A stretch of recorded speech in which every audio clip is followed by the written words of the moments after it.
नमस्कार, आप देख रहे हैं न्यूज 18 राजस्थान। आपके साथ मैं हूं अभिषेक। न्यूज 18 प्राइम में सबसे पहले बात, राशन योजना को लेकर केंद्र और दिल्ली सरकार में बढ़ती तकरार की। फिर बात होगी महंगाई के खिलाफ मरुधरा में कांग्रेस के हल्ला बोल की। और आखिर में बात शहर शहर नशे के खिलाफ राजस्थान पुलिस की बड़ी कार्रवाइयों की करेंगे। इन खबरों पर विस्तार से बात करेंगे, लेकिन सबसे पहले एक नजर डाल लेते हैं प्राइम 25 पर। दिल्ली में बीजेपी की हाई लेवल मीटिंग हुई। केंद्रीय कैबिनेट में फेरबदल की अटकलों के बीच गृह मंत्री अमित शाह और बीजेपी अध्यक्ष जेपी नड्डा ने प्रधानमंत्री मोदी के साथ बैठक की। सूत्रों की माने तो कैबिनेट में फेरबदल होना तय है। यूपी के सीएम योगी आदित्यनाथ ने पीएम नरेंद्र मोदी से मुलाकात की। करीब 1.5 घंटे तक इन दोनों नेताओं के बीच मुलाकात हुई। पीएम से मुलाकात के बाद सीएम योगी ने पार्टी के राष्ट्रीय अध्यक्ष जेपी नड्डा से भी मुलाकात की और यूपी में होने वाले बदलाव की रूपरेखा तैयार की। दोनों की यह मुलाकात करीब 2 घंटे चली। इसके बाद यूपी के सीएम योगी आदित्यनाथ राष्ट्रपति भवन पहुंचे, जहां उन्होंने राष्ट्रपति रामनाथ कोविंद से शिष्टाचार मुलाकात की। केंद्रीय मंत्री रविशंकर प्रसाद ने हर घर राशन के मुद्दे पर केजरीवाल सरकार पर जमकर निशाना साधा। उन्होंने कहा कि दिल्ली सरकार राशन माफिया के कब्जे में है। रेल मंत्री पीयूष गोयल ने भी ट्वीट कर दिल्ली सरकार से अनुरोध किया है कि गरीब प्रवासियों के लिए मुश्किलें खड़ी करना बंद करें और one nation one ration card को लागू करें। बीजेपी में अपने कद को लेकर नाराज चल रहे मुकुल रॉय अपने बेटे शुभ्रांशु रॉय के साथ आखिरकार तृणमूल कांग्रेस में वापस लौट आए हैं। कोलकाता के तृणमूल भवन में उन्होंने फिर से तृणमूल कांग्रेस की सदस्यता ग्रहण की। टीएमसी नेता अभिषेक बैनर्जी ने मुकुल रॉय को उनकी घर वापसी पर स्वागत किया। इससे पहले मुकुल रॉय अपने बेटे शुभ्रांशु रॉय के साथ तृणमूल भवन पहुंचे और सीएम ममता बनर्जी से मुलाकात की। उनकी घर वापसी के कयास तभी शुरू हो गए थे जब वे बीजेपी की बैठकों से किनारा करने लगे थे। रक्षा मंत्री राजनाथ सिंह ने नई दिल्ली में सीमा सड़क संगठन मुख्यालय का दौरा किया। इस दौरान उन्होंने सड़क, पुल, हवाई क्षेत्र और सुरंगों के लिए उत्कृष्टता केंद्र और सड़क सुरक्षा और जागरूकता के लिए उत्कृष्टता केंद्र का उद्घाटन किया। कांग्रेस में अंदरूनी कलह पर प्रदेश प्रभारी अजय माकन ने कहा कि पायलट नाराज नहीं है, उनसे मेरी रोज बात होती है और जल्द ही खाली पदों को भरा जाएगा। दिल्ली में कांग्रेस ने महंगाई के खिलाफ प्रदर्शन किया। पार्टी के महासचिव केसी वेणुगोपाल के नेतृत्व में कांग्रेसी कार्यकर्ताओं ने केंद्र सरकार के खिलाफ नारेबाजी की। केसी वेणुगोपाल ने कहा कि मोदी सरकार आम जनता को लूटने में लगी है। सीएम गहलोत ने भी ट्वीट कर महंगाई को लेकर केंद्र पर प्रहार किया। सीएम गहलोत ने ट्वीट कर लिखा कि केंद्र सरकार की 1/3 कमाई पेट्रोल डीजल के टैक्स से ही हो रही है। आम आदमी मोदी सरकार द्वारा बुने गए इस महंगाई के जाल से बुरी तरह से तंग आ गया है। सीएम गहलोत कल कोरोना की समीक्षा बैठक करेंगे। कल शाम 7:30 बजे सीएमआर में रिव्यू मीटिंग होगी। बैठक में कोविड और मानसिक स्वास्थ्य को लेकर विशेष चर्चा होगी। कल जीएसटी काउंसिल की बैठक होनी है। इसमें कोविड-19 से जुड़ी जरूरी चीजों पर जीएसटी दर में कटौती की जा सकती है। यह मीटिंग केंद्रीय वित्त मंत्री निर्मला सीतारमण की अध्यक्षता में होगी। इसमें वीसी के जरिए मंत्री शांति धारीवाल भी जुड़ सकते हैं। कोवैक्सीन को बड़ा झटका लगा है। कोवैक्सीन को अमेरिका ने इमरजेंसी इस्तेमाल की मंजूरी नहीं दी है। अमेरिका के फूड एंड ड्रग एडमिनिस्ट्रेशन ने इसके इमरजेंसी यूज ऑथराइजेशन देने से मना कर दिया। मरुधरा में कोरोना संक्रमण की रफ्तार पर ब्रेक लगा है। बीते 24 घंटे में 446 नए केस सामने आए। 27 लोगों की मौत हुई। एक्टिव केस की संख्या करीब 9000 है। प्रसिद्ध न्यूरोलॉजिस्ट और पद्मश्री डॉक्टर अशोक पनगड़िया का आज निधन हो गया। वे पोस्ट कोविड संबंधित समस्याओं से जूझ रहे थे और लंबे समय से वेंटिलेटर सपोर्ट पर थे। अशोक पनगड़िया के निधन पर पीएम मोदी ने शोक व्यक्त करते हुए कहा कि उन्होंने एक शानदार न्यूरोलॉजिस्ट के तौर पर अपनी अलग पहचान बनाई। तो सीएम गहलोत ने पनगड़िया के निधन पर कहा कि यह चिकित्सा जगत और प्रदेश के लिए बड़ी क्षति है। जयपुर ग्रेटर निगम के निलंबित मेयर और पार्षदों ने सरकार के नोटिस पर स्पष्टीकरण दिया है। स्पष्टीकरण में सौम्या गुर्जर ने नोटिस में लगाए गए आरोप को आधारहीन बताया। साथ ही उप निदेशक स्तर पर कराई गई जांच पर भी सवाल उठाए। ग्रेटर विवाद मामले में हाईकोर्ट में सुनवाई अधूरी रही। कोर्ट ने सोमवार तक के लिए सुनवाई टाल दी। आज सरकार की ओर से बहस पूरी अधूरी रही। भीलवाड़ा शहर में प्रॉपर्टी डीलर दिन दहाड़े 18 लाख की लूट की वारदात हुई। इस दौरान बदमाशों के हमले में प्रॉपर्टी डीलर समेत 4 लोग घायल हो गए, जिन्हें अस्पताल में भर्ती करवाया गया। जम्मू कश्मीर के बारामूला जिले के नूरबाग इलाके में गुरुवार की रात को लगी आग में कई मकान जलकर खाक हो गए। आर्मी ने घटना की जानकारी मिलते ही तुरंत रिस्पांस किया और घटनास्थल पर पहुंचकर आग पर काबू पाया। मुंबई में लगातार तीसरे दिन भी बारिश हुई। बारिश के कारण शहर के निचले इलाकों में पानी भर गया। कोलाबा, अंधेरी, सायन, माहिम, किंग सर्कल, हिंदमाता, दादर और परेल के कई इलाकों में पानी भर गया। ट्रेजेडी किंग के नाम से मशहूर अभिनेता दिलीप कुमार को अस्पताल से छुट्टी मिल गई है। अस्पताल छोड़ते समय 98 साल के दिलीप साहब बेहद कमजोर और स्ट्रेचर पर लेटे हुए नजर आए। देश भर में मदद का हाथ बढ़ाने वाले अभिनेता सोनू सूद की दरियादिली इन दिनों सुर्खियों में है। इस बार सोनू ने जालोर के दिहाड़ी मजदूर की मदद की है, जिसकी बेटी के दिल का ऑपरेशन सोनू सूद करवाएंगे। अब एक बड़ी खबर आपको बता दें, जयपुर ग्रेटर निगम विवाद मामले में निलंबित पार्षदों ने स्पष्टीकरण भेजा है। महापौर और तीनों पार्षदों ने स्पष्टीकरण दिया है। सरकार के नोटिस का जवाब इन्होंने भेजा है।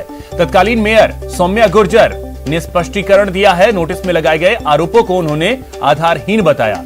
स्पष्टीकरण में सौम्या गुर्जर ने कहा है कि स्पष्टीकरण और प्राथमिक जांच की रिपोर्ट दोनों पर विचार होना चाहिए था, लेकिन उससे पहले सरकार ने न्यायिक जांच का फैसला ले लिया। ऐसे में स्पष्टीकरण लिया जाना अवैध और महज खानापूर्ति है। उन्होंने उप निदेशक के स्तर पर कराई जांच पर भी सवाल उठाए हैं। तो आखिरकार जवाब दिया है नोटिस का सौम्या गुर्जर और निलंबित पार्षदों ने। अधिक जानकारी के साथ हमारे सहयोगी लवली वधवा हमारे साथ जुड़ गए। लवली, एक तरफ कोर्ट में सुनवाई और अब जाकर के सरकार के नोटिस का जवाब दिया है सौम्या गुर्जर और निलंबित पार्षदों ने। देखिए, बिल्कुल इस पूरे मामले को लेकर के पूर्व में सौम्या गुर्जर से जब उन्हें नोटिस जारी किया गया था, 20 लोगों को कुल ये नोटिस जारी हुआ था, जिनमें जो 16 लोग हैं उन्होंने नोटिस का जवाब दे दिया था, लेकिन 3 पार्षद और एक मेयर सौम्या गुर्जर ने उस समय इस पूरे मामले को लेकर के कोई जवाब नहीं दिया था। लेकिन उसके बाद निलंबन की कार्रवाई के तत्काल बाद भी एक नोटिस और जारी किया गया, जिसके जवाब में आज सौम्या गुर्जर ने इस पूरी बात को स्वायत्त शासन विभाग के समक्ष और राज्य सरकार के समक्ष रखा है। उन्होंने साफ तौर पर सरकार को पर यह आरोप लगाया है अपने जवाब में कि सरकार ने ये जो कार्रवाई है वो एक तरफा कार्रवाई की है, उनकी सुनवाई नहीं हुई और बिना सुनवाई के, और उन्होंने अपने आप को बेगुनाह बताया। उन्होंने कहा कि मारपीट के अंदर वो किसी प्रकार से कोई शामिल नहीं थी, वो तो केवल एक प्रत्यक्षदर्शी के रूप में थी और वो गवाह के रूप में वहां मौजूद थी, लेकिन मारपीट जैसी घटना जो थी वो वहां पर ना तो पूरी तरह हुई है, केवल धक्का मुक्की की घटना हुई है।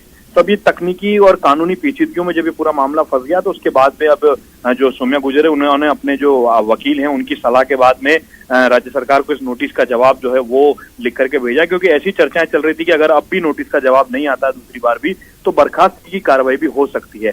तो ऐसे में इन संभावनाओं को दूर करते हुए जो मेयर सौम्या गुर्जर है, निलंबित मेयर, और जो निलंबित पार्षद है, उन्होंने इस पूरे मामले को लेकर के सरकार के समक्ष अपना पक्ष रखा है।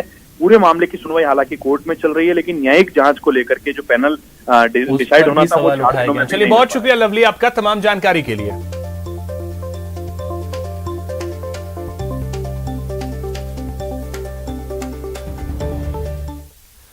दिल्ली में घर घर राशन योजना पर केंद्र और केजरीवाल सरकार में तकरार बढ़ती जा रही है।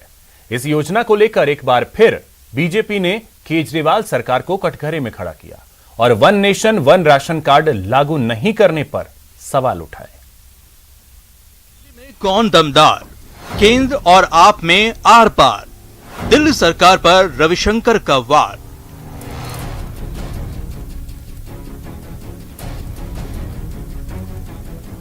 घर घर राशन योजना रोके जाने पर केंद्र सरकार को कटघरे में खड़ा करने वाली दिल्ली की केजरीवाल सरकार पर बीजेपी ने कई बड़े हमले बोले। बीजेपी की तरफ से ये हमला केंद्रीय कानून मंत्री रविशंकर प्रसाद ने बोला, जिन्होंने घर घर राशन योजना को एक जुमला करार दे दिया। हर घर अन्न की बात कर रहे हैं, घर घर पहुंचाएंगे।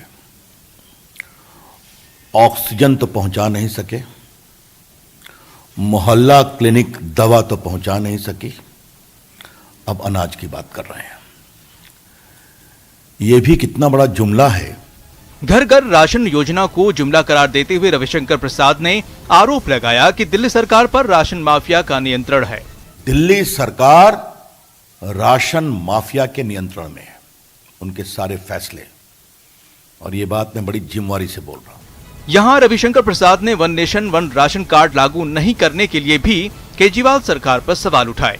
ये सवाल हम बहुत प्रमुखता से उठा रहे हैं कि अगर देश के 34 राज्य one nation one ration card को फॉलो करने को तैयार हैं, तो ममता जी की बात तो जो है वो होगी। इनको दिल्ली में समस्या क्या है? इसके अलावा रविशंकर प्रसाद ने दिल्ली की राशन दुकानों में POS मशीन के ऑथेंटिकेशन नहीं होने पर भी केजरीवाल को कटघरे में खड़ा किया। केजरीवाल जी पूछते हैं कि मोदी जी ना ये आपका अनाज है ना मेरा अनाज है। केजरीवाल जी, ये भारत की जनता का अनाज है, जो भारत की जनता के पैसे से खरीदा गया है। तो ये ईमानदारी से बिके, टेक्नोलॉजी के माध्यम से बिके, ये इसकी आवश्यकता है। हालांकि बीजेपी के इन हमलों पर पलटवार दिल्ली के डिप्टी सीएम मनीष सिसोदिया ने भी किया। सिसोदिया ने बीजेपी को भारतीय झगड़ा पार्टी करार दिया और फिर से पूछा कि जब पिज्जा डिलीवरी हो सकती है तो घर घर राशन क्यों नहीं। आज सिद्ध हो गया कि बीजेपी का मतलब है भारतीय झगड़ा पार्टी। अगर 21वीं सदी में पिज्जा की, फ्रिज की, कपड़ों की, खाने की डिलीवरी घर पे हो सकती है, तो गरीब आदमी के राशन की डिलीवरी घर पे क्यों नहीं हो सकती? हालांकि केंद्र की तरफ से साफ कर दिया गया है कि प्रधानमंत्री गरीब कल्याण अन्न योजना के अलावा कोई योजना चलाने के लिए आपकी सरकार को अलग प्रस्ताव भेजना होगा। Bureau report, news 18 network. Diesel petrol की बढ़ी कीमतों के खिलाफ कांग्रेस ने केंद्र सरकार के खिलाफ प्रदर्शन किया। आज कांग्रेसी कार्यकर्ता पेट्रोल पंपों पर बढ़े दामों के खिलाफ विरोध प्रदर्शन करते नजर आए। ये रिपोर्ट देखिए।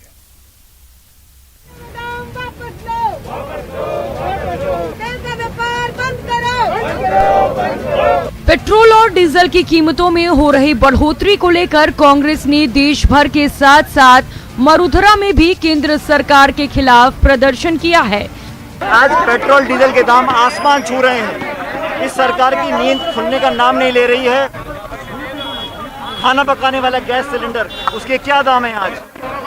कांग्रेस के राज में जब अंतर्राष्ट्रीय तेल के दाम बढ़े थे, तब भी हम लोगों ने कभी दाम बढ़ने नहीं दिए। देश इस वक्त कोरोना महामारी की दूसरी लहर से जूझ रहा है। आज जब राहुल गांधी आवाज उठाते हैं और ये कहते हैं पेट्रोल डीजल की रेट कम करो, गैस सिलेंडर की रेट कम करो, अशोक गहलोत हाथ जोड़कर कहते हैं बीजेपी के लोगों, ये कांग्रेस और बीजेपी की लड़ाई नहीं है, राजस्थान को उसके हिस्से की पूरी ऑक्सीजन दो। ऑक्सीजन पूरी नहीं मिलती और राजस्थान में बिना ऑक्सीजन के यदि एक भी मौत हुई है तो उन मौतों के लिए राजस्थान के बीजेपी के नेता जिम्मेदार है, उनको जवाब देना पड़ेगा। कांग्रेस का कहना है कि ऐसे वक्त में तेल की कीमतों में बढ़ोतरी लोगों को दोहरी मुसीबत में डालने जैसा है। लेकिन आज दुर्भाग्य है हमारा कि ऐसे लोग सत्ता में बैठे हैं, केंद्र में बैठे हैं 60 साल से, कि पेट्रोल और डीजल जब अंतर्राष्ट्रीय बाजार में तिगुनी कीमत में था, 150 के लगभग था, तब हम 50 रुपए में देते थे। आज 50-55 रुपए प्रति अमेरिकी डॉलर कच्चा तेल प्रति बैरल है और हम पेट्रोल और डीजल 100 रुपए या 100 रुपए से ऊपर खरीद रहे हैं। पेट्रोल पंपों पर केंद्र सरकार के खिलाफ प्रदर्शन करने वाली कांग्रेस ने केंद्र सरकार पर यह भी आरोप लगाया है कि उनके गलत नीतियों के चलते पेट्रोल का रेट 100 रुपए के ऊपर पहुंच चुका है। कभी किसी 25 में से 25 MP ने कभी आवाज उठाई मोदी जी को कि महंगाई कम कीजिए, कोरोना काल में दवाइयां दीजिए, कोरोना काल में व्यवस्थाओं के लिए, इंफ्रास्ट्रक्चर के लिए पैसे दीजिए, वैक्सीन फ्री कीजिए? कभी किसी 25 में से 25 सांसद ने आवाज उठाई? नहीं उठाई। वहीं सीएम गहलोत ने भी ट्वीट कर महंगाई को लेकर केंद्र पर प्रहार किया। उन्होंने ट्वीट कर लिखा कि केंद्र सरकार की 1/3 कमाई पेट्रोल डीजल के टैक्स से हो रही है। जब केंद्र सरकार को पेट्रोल डीजल पर टैक्स कम कर आम आदमी को राहत देनी चाहिए थी, तब इस साल के बजट में इन पर एक नया सेस लगा दिया गया। इससे ट्रांसपोर्टेशन चार्ज बढ़ गया, जिससे सभी चीजों पर महंगाई बढ़ रही है।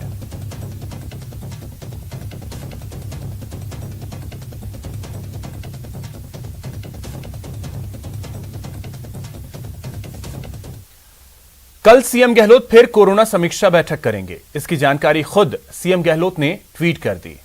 उन्होंने लिखा कि कल शनिवार सायं 7:30 पर निवास पर कोविड रिव्यू मीटिंग होगी।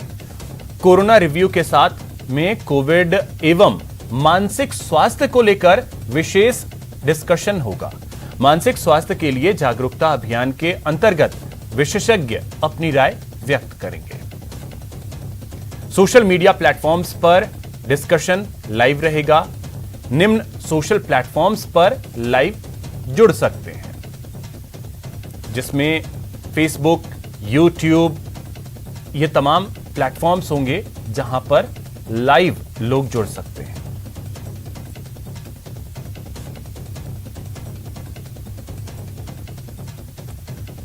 नशे पर नकेल कसने के लिए आबकारी विभाग और पुलिस एक्शन में है। जगह जगह अवैध शराब के सौदागरों के खिलाफ कार्रवाई की गई। ये आरोपी से पूछताछ की जा रही है। तो वहीं अजमेर के सावर थाने की पुलिस ने तस्करों के खिलाफ कार्रवाई करते हुए एक शराब से भरी पिकअप गाड़ी को जब्त किया और मौके से 2 आरोपियों को गिरफ्तार किया। पिकअप गाड़ी से 155 पेटी शराब बरामद की गई। पुलिस दोनों आरोपियों से पूछताछ कर रही है। वहाँ प्रतापपुरा गए थे, रास्ते में एक पिकअप मिली, उसको चेक किया तो उसमें 155 पेटी अवैध शराब की पाई गई, जिसको लेकर थानाधिकारी चेक किया और उनको जब्त कर थाने लेकर आए। शराब माफियाओं और शराब तस्करों के खिलाफ एक्शन से साफ है कि सरकार अब इनको छोड़ने के मूड में नहीं है। Bureau report, news 18 Rajasthan.